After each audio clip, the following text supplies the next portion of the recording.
Edhe pse projekti për ndërtimin e banesave sociale në Kërçov u shpalli përfunduar në shtator të vitit 2024, ende nuk dihet se çfarë ka ndodhur me këto objekte dhe pse ato nuk janë vënë në funksion. Projekti u realizua nga Shoqata për Iniciativë Qytetare nga Prilepi në bashkëpunim me Komunën e Kërçovës dhe me mbështetje financiare nga fondet e Bashkimit Evropian. Sipas planit, përfitues të këtyre banesave do të ishin rreth 30 familje nga komuniteti rom.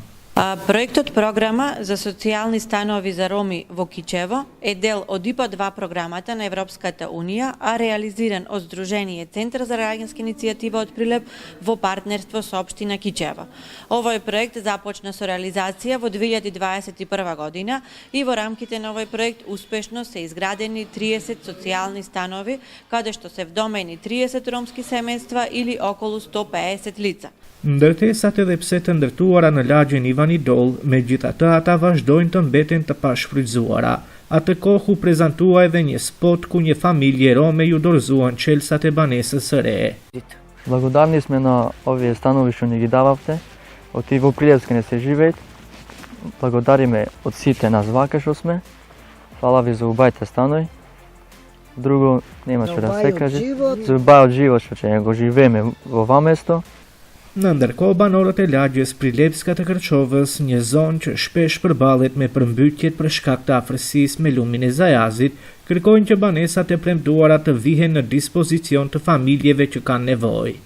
За кај станот ваму ја прв на листата. Од комисијата ми се јавеа, дојдов. Ствима нате гледавме, едно друго све куќите ми ги дадоа, после куќите ми ги зедоа пак. Да се клај струја вода, ни струја ни вода, 3 години изгора, ништо тоа. Ќе одам? Мора да одам. Долу 2 дена да забрат, третиот ден поплава фајчат. Ова не е еднушка. Што да е?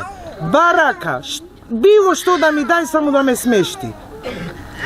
Не можам, немам излаз јас. А да се жалеме. То треба тој што ни обете, дека вамо во Ивани не ни обете, предходниот градоначалник се извинува дека ни обете, али од тоа ништо не се стори. Таму уште нема ни сместено, нема ни ништо наместено. Овој градоначалник вика дека немало удобно за живење таму, а каде ќе одиме? Овие што ни се доделени, причината за станот, сме ги платили по 200 евра документи сме платили. И долу ние немаме за живење каде. Тоа на лице место, 2 пати поплава не пати. Значи ме молиме, сакаме, ние сите од овака што сме, да си оиме во станови. Нека се снајдат тие кај знати што. Значи јаве на лице место се гледат натре све на циментот. Надворе што све еве гледате самите вода, со извинење, пислоци, нема што нема. Овде веќе ние немаме пристап. Немаме пристап за живот. Ние го молиме градоначалникот што побрзо да не обезбедите. Доколку градоначалников може да не смести, слободно денеска нека дојде со багерите, нека ги рушит. Ама првен да не наместит. Зашто тој ние кај соиме, сега немаме кај доиме. Немаме сега кај доиме. Слободно, ама да не обезбедите. Барам по една соба, 2 соби, ние не бараме кујчи палати.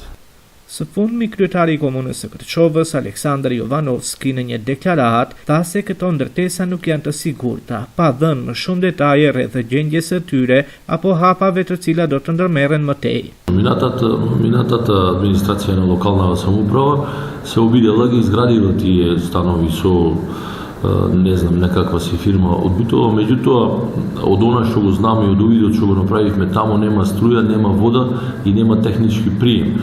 Во разговори со оштетените еден дел што се сега во моментот сместени во спортската сала, спомнаа дека и некои од нив имаат сознание дека техничкиот прием не бил извршен, бидејќи не биле соодветно изградени.